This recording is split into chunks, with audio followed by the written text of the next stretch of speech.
new trading week. This week we're kicking things off with NZD-CHF. As you can see, we already have our zone marked out. So we're looking for a close below NZD-CHF. So as usual, get your pen and paper and write these levels down for trade ideas for today, Monday. If you see what happened last Thursday, I just left these lines. Maybe I'll do it this week to give us an idea of what kind of progress we make with this strategy. This just happened last Thursday.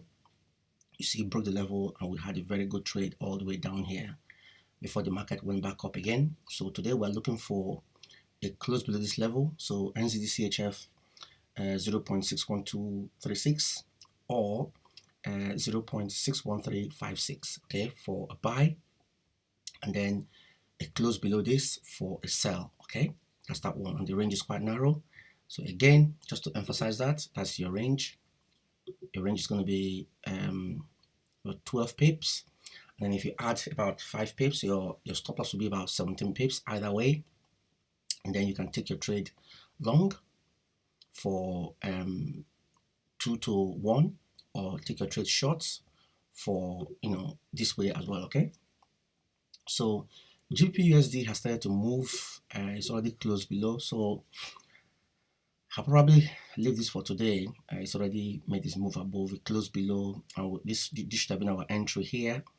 But if there is a retracement towards this place, I might consider going into GBP/USD. Okay, the same with EUR/USD.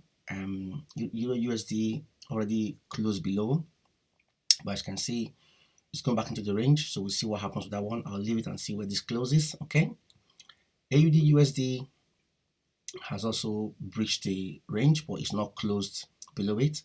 So what you're looking for a close below 0.72753 or a close above 0.72978 for a buy, and then your stop loss is going to be about 25 by 30 pips, because that's about 23 pips. That's your range. You add 5 pips to it, and then you can take that 46 pips profit on either side. Okay, using reward to risk ratio of 2 to 1. Right, let's look at I think I'm already in CAD/CHF.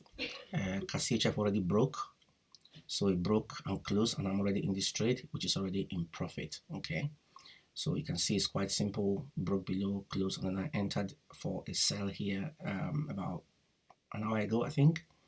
So it's already in profit, that one. So again, the CAD/CHF is quite simple. You can see I have my alarm set. So when I got this alert, I have a video where I showed you how to set the alert, so you can go and watch that video. So that broke, and then I'm already in profit. My take profit is let me see, what's my stop loss here. Stop loss here is 14, about 20 pips, and I'm going to take 40 pips profit here to the downside. Okay, you get what I mean?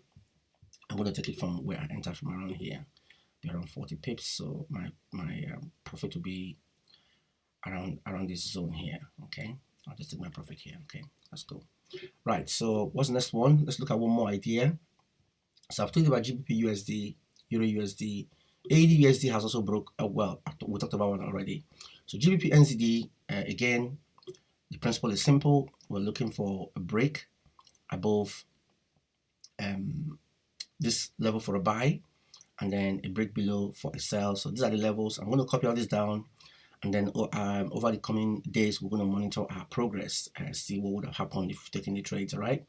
So USD/JPY, let's have a quick look at that one. Again, nice tight range. So we're waiting for a break above and a break below. Okay, let me show you some examples of trades I wouldn't like to take. Let me see. That's a very, very wide range at the moment, so I'll probably leave that one out for now. There are some, if your range is too wide, just leave it out. Okay, so it's Allison. Thank you for watching, and I hope you have a good trading week. If you have any questions, let me know. Just send me a message, and then we can take it from there. Cheers. Also, look out for our swing trades for this week. We're going to keep monitoring our progress now on our trades, and I want to start publishing results again of all our trades. Take care, and I'll talk to you soon.